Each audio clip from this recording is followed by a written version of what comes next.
ग्राम भूलेपुर में बकरीद के दिन ईदगाह में देखिए कितना रूह परवर मंजर है। पेश है बीबी न्यूज़ वीडियो रिपोर्ट। हर मौके के एतबार से इल्म की रोशनी में अमल किया जाए, कुर्बानी को इल्म की रोशनी में किया जाए। कुर्बानी को एक अमल है, अल्लाह की तरफ का हुक्म है।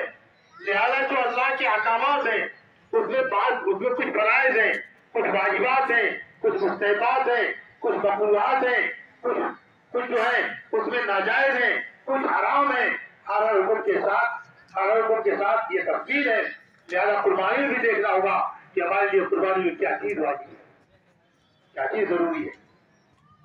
कुर्बानी का एक बड़ा मकसद जो है अल्लाह का कुर्ब हासिल करना, अल्लाह का कुर्ब हासिल करना।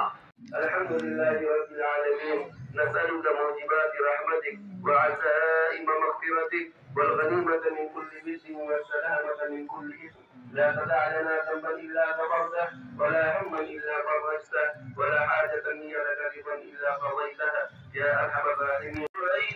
शरअ लकुम मा फ़ीहि म'a आमालिन उख़रा क़द सबक़त फ़िल ख़ुतबति क़ब्ल हाज़ल अश्रि ज़बरुल उज़हिय्या بالإخلاص وصدق النية وبين نبيه وصفيه صلى الله عليه وسلم وجوبها وفضائلها ودون علماء أمته